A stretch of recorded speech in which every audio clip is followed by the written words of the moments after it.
प्रश्न है हमारा, a piece of wire of resistance is R, यानी एक वायर का पीस है जिसका रेजिस्टेंस कितना है, आर है, is cut into 5 equal part, जिससे क्या करते हैं 5 बराबर पार्ट में क्या करता है, उसको काट देता है।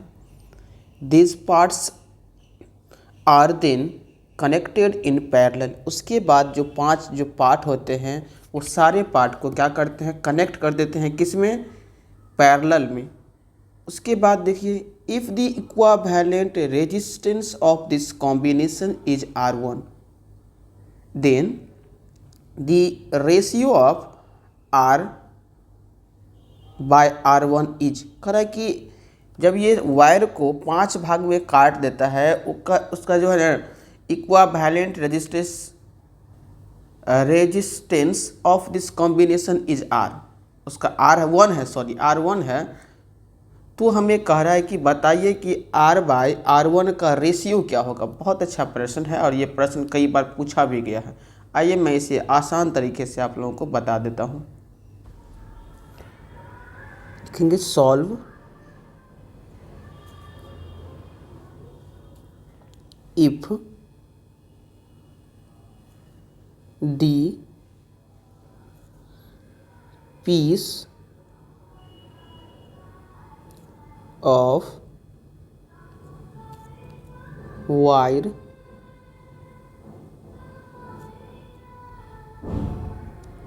has a resistance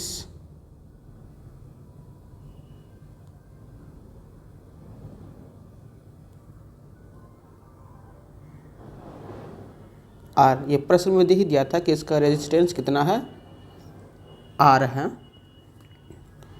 and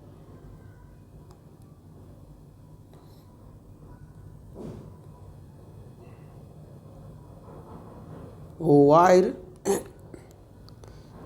is cut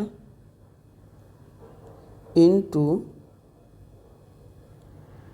5 equal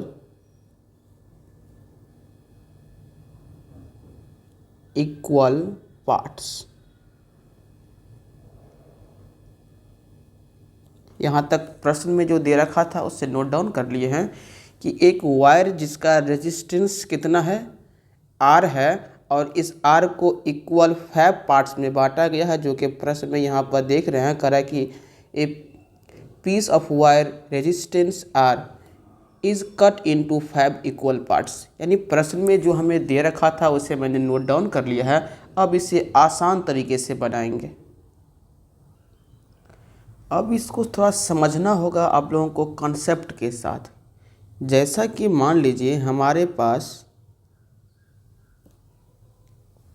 4 rupees है और इसे 2 भाग में बांटना है। कितने भाग में, तो 2 से डिवाइड करेंगे 2 आ जाएगा। मान लीजिए 20 है और इसे 5 इक्वल पार्ट में बांटना, तो डिवाइड कितना से करेंगे, 5 से करेंगे, तो हमें रिजल्ट मिलेगा।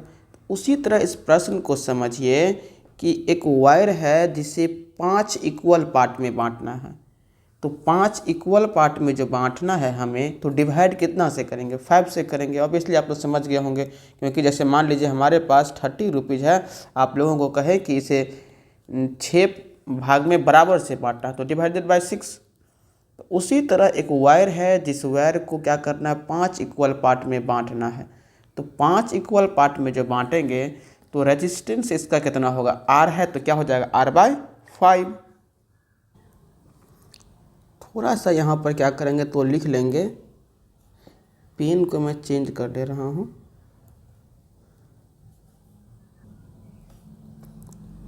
दी रेजिस्टेंस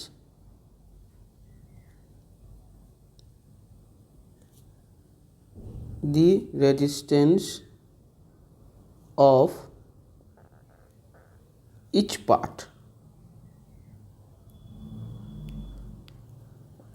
is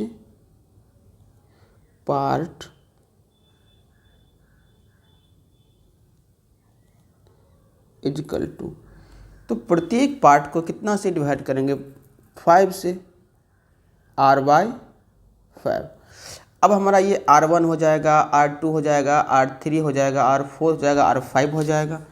तो r1 कितना हो जाएगा हमारा। तो इस तरह से मैं लिखना नहीं चाहूँगा क्योंकि सारे पार्ट क्या है, इक्वल है। तो डायरेक्टली मैं इसे कनेक्ट कर दूंगा कहाँ, पैरेलल में।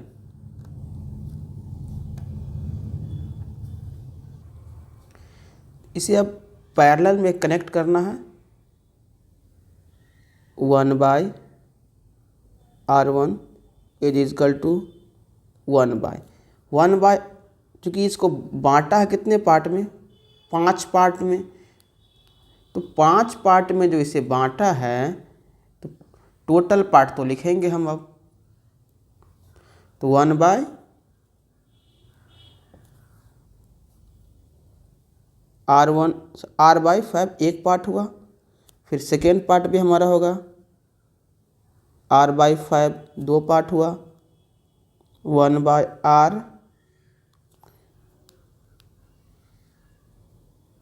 r/5 3 पार्ट्स हुआ, 1/r/5 4 पार्ट्स हुआ हमारा, 1/r/5। ये कितना पार्ट हमारा हो गया, टोटल 5 पार्ट्स हो गया। अब इसे सॉल्व कर लेंगे।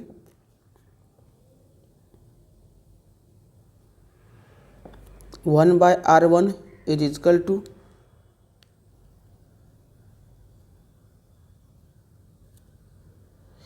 ऊपर वाले को नीचे से गुना करेंगे, 5 1 जा 5 r1। इसमें भी ऊपर वाला कहाँ से गुना होगा, नीचे वाले से, 5 1 जा 5। टोटल चूँकि टोटल वैल्यू इक्वल है तो हमें एक में समझाने के बाद आप समझ गए होंगे।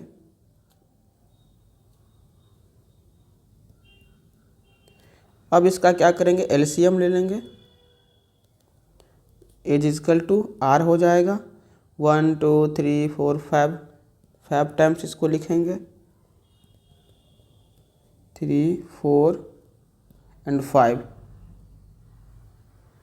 1/r1 एज इक्वल टू, सबको जोड़ लेंगे, कितना हो जाएगा, 25/r, ये नीचे हो जाएगा ऊपर, r/r1 इज इक्वल टू 25। देखें ऑप्शन नंबर कितना है, डी में है ये।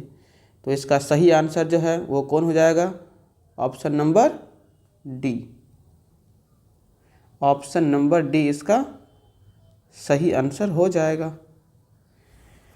तो इस तरह की और भी वीडियो अगर आप चाहते हैं देखना जिससे आपका कंसेप्ट क्लियर हो जाए तो हमारे चैनल पे विजिट करें और चैनल को सब्सक्राइब करके दोस्तों में शेयर भी कर दें।